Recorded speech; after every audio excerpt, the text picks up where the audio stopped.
السلام علیکم ورحمۃ اللہ وبرکاتہ۔ الحمدللہ رب العالمین والصلاة والسلام علی خیر خلقہ محمد وعلی آلہ واصحابہ اجمعین۔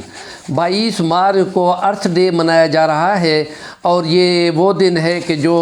50-60 سال سے منایا جا رہا ہے، اور امریکہ کے ایک سینیٹر نے اس کی ابتدا کی تھی 1970 میں، اور اس کے بعد سے لے کے 192 ممالک میں بیک وقت اس دن کو منایا جاتا ہے۔ یہ گویا کہ زمین کے ساتھ محبت کا اظہار ہے، اور ماحول کے ساتھ اور اس کے ساتھ کہ یہ موسم صحیح چلتے رہیں، اس میں درخت لگانے کی اور ماحول کو اچھا رکھنے کے لیے اس کی موٹیویشن دینے کے لیے یہ دن منایا جاتا ہے۔ اسلام کے نقطہ نظر سے یہ ہے کہ اللہ پاک کی یہ نعمت جو بھی خدا نے دی ہے، اس کا صحیح استعمال، اس نعمت کو اس کی جگہ پر استعمال شکرانہ ہے۔ تو اس نعمت کو جس میں اچھی طرح بندہ سانس لے سکتا ہو، اس ماحول کو بنانے کے لیے درخت کو لگانا صدقہ جاریہ ہے۔ نبی پاک کی تعلیمات میں یہی ہے کہ درخت لگانا صدقہ جاریہ ہے، اور یہ درخت جب تک رہتا ہے اس کے سائے میں جو بیٹھتے ہیں، اور جو آج کی سائنس کہتی ہے کہ اس سے آکسیجن پیدا ہوتی ہے، اور آکسیجن کے پیدا ہونے سے ہی ماحول بنتا ہے، اور زیادہ درخت لگانے سے تیز جھکڑ اور طوفانوں کا مقابلہ کیا جا سکتا ہے، کیونکہ زیادہ درخت لگے ہوئے ہوں تو ان کے درختوں کے اوپر 100 فٹ اوپر سے تیز ہوا چلتی ہے، اور اگر وہ درخت ہی نہ ہوں تو اس میں طوفان آ سکتے ہیں اور ماحول خراب ہو سکتا ہے۔ تو اس کے لیے ماحول کو بہتر بنانے کے لیے آلودگی کو دور کرنا چاہیے، اور دھواں اور فیکٹریوں کے ایسے کہ زہر آلود اس میں سے دھواں نکلتا ہو، جس سے جو اوزون کی تہہ خراب ہو رہی ہے، اس سے بحر منجمد جنوبی اور شمالی کی بہت بڑی مقدار میں برف پگھل رہی ہے، اور اس کے نتیجے میں سارا موسم بدل رہا ہے اور بے جا کی بارشیں ہو رہی ہیں۔ اس حساب سے یہ اللہ کی نعمت ہے، اور اس نعمت کا اظہار بہت بڑی شکرانے کی بات ہے، اور اس کی آگاہی کو کنوے کرنا بھی شکرانہ ہے، اور اللہ کی نعمتوں کو تحدیث کرنا، وَأَمَّا بِنِعْمَتِ رَبِّكَ فَحَدِّثْ، تحدیث کرنا، بیان کرنا، یہ بھی شکرانہ ہے۔ ذرا قدم اٹھا کے تم زمین پہ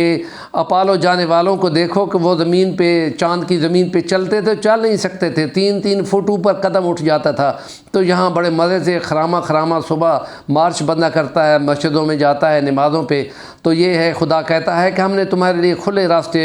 بنا دیے زمین پر، جہاں چاہو چلو پھرو۔ تو اس لیے عبرت کے نشان کو بھی دیکھنا چاہیے، اور خدا کی بندگی بھی جانا چاہیے،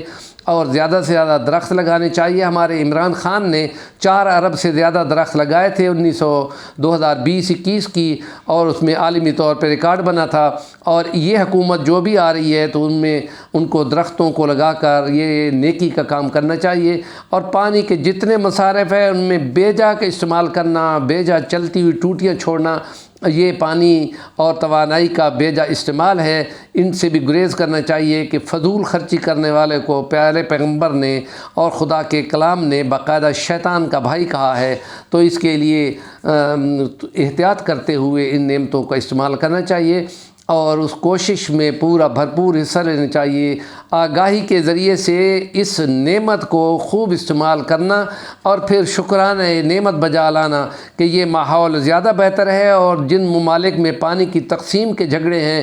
UNO اگر یہ دن منا سکتی ہے تو وہ ان کے جھگڑوں کو بھی تقسیم کو برابر رکھ سکتی ہے۔ جو معاہدے کیے ہوئے ہیں ان معاہدوں کی خلاف ورزی کرنے والے ملکوں پر باقاعدہ سنکشنیں لگنی چاہیے، جیسا کہ پاکستان کی ایوب خان کے دور میں 1960 کے سنتاس معاہدوں میں انڈیا نے ہمارے راوی کو اور ستلج کو بند کر رکھا ہے، اور پہ ڈیم بنا رہا ہے، جو معاہدوں کی مکمل خلاف ورزی ہے۔ ان پانی کی تقسیم کے غلط فارمولے سے ماحول خراب ہوتا ہے، اور بدامنی پھیلتی ہے، اور جنگیں لگتی ہیں، جس سے ماحول اور بھی خراب ہوتا ہے۔ ہمارے چینل کا نام ہے صفی رحمان الوانی، ضرور سبسکرائب کر لیں۔